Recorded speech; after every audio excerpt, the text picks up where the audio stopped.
안녕하세요. 이런 질문을 받았습니다. 믿지 않는 사람이 예배에 참여할 수 있는지요? 저희 교회 부목사님은 청년대학부 예배를 구도자 예배로 드리겠다고 하여 많은 청년 대학생들 간에 소위 열린 예배에 대한 토론을 부졌습니다.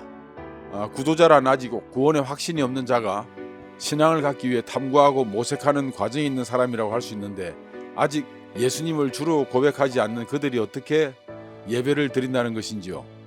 여쭙고 싶은 것은 예배하는 자의 자격, 예배란 무엇인지, 구도자 예배의 의미와 배경에 대한 것입니다. 답변해 드리겠습니다. 몇 해 전부터 사회 일각에서 열린 무슨 예배, 열린 무슨 예배라는 용어가 지나칠 정도로 애용되고 있습니다.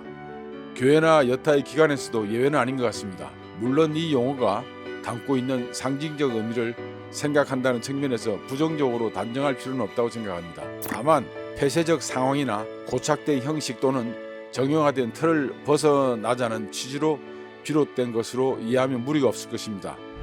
질문자의 교회뿐만 아니라 일부 교회에서도 탈규격화된 형식을 벗어나고자 이러한 슬로건을 내건 것이 아닌가 생각이 듭니다. 여기서 과연 예배가 구도자를 위한 복음의 장이 될 수 있는가를 살펴보기 위하여 예배에 대하여 말씀드리고자 합니다.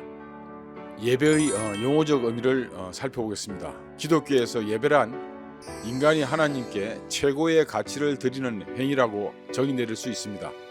예배를 가리키는 헬라어 프로스케네오는 원래 누구에게 경의를 표하다, 엎드려 절하다, 예배하다 등의 뜻을 지니고 있습니다.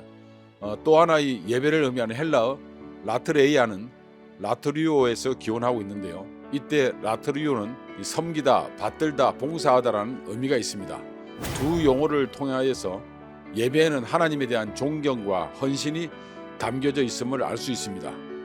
다음으로 예배에는 하나님에 대한 존경과 감사 그리고 인간의 헌신이 나타나고 있습니다. 물론 하나님에 대한 존경에는 인간의 무조건적인 굴복이 아니라 그 마음의 감사를 전제합니다. 그러므로 예배는 하나님께 대한 존경과 감사이며 그 행위에는 인간의 헌신과 봉사가 나타나야 합니다.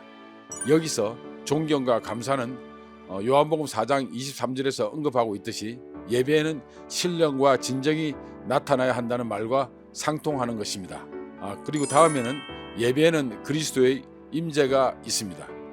그러나 무엇보다도 인간이 하나님에 대한 예배가 가능하게 된 것은 예수 그리스도의 죽으심과 부활하심이 있었기 때문입니다.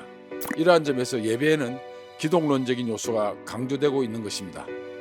예수님의 죽음과 부활이 예배를 가능하게 했을 뿐만 아니라 마태복음 18장 20절과 28장 20절에서 알 수 있듯이 예배에는 그리스도께서 항상 함께 하신다는 것이 예배의 특징 중 하나라고 할 수 있습니다. 마지막으로 예배에는 복음 전도의 역동성이 나타난다는 것입니다.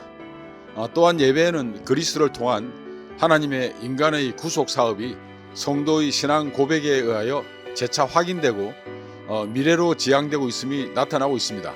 이것이 예배에는 성도의 거듭남에 대한 감사, 즉 과거에서 현재까지의 의미뿐만 아니라 하나님의 구속 사업이 계속 진행될 것임을 확인시키는 의미, 즉 현재에서 미래로까지도 확장되고 있다는 것입니다. 그러므로 예배는 개개의 성도가 과거 구원 사건을 감사하게 할 뿐만 아니라 그로 하여금 미래의 하나님의 구속 사업에 동참케 하는 복음 전도의 역할이 있음을 부인할 수 없는 것입니다.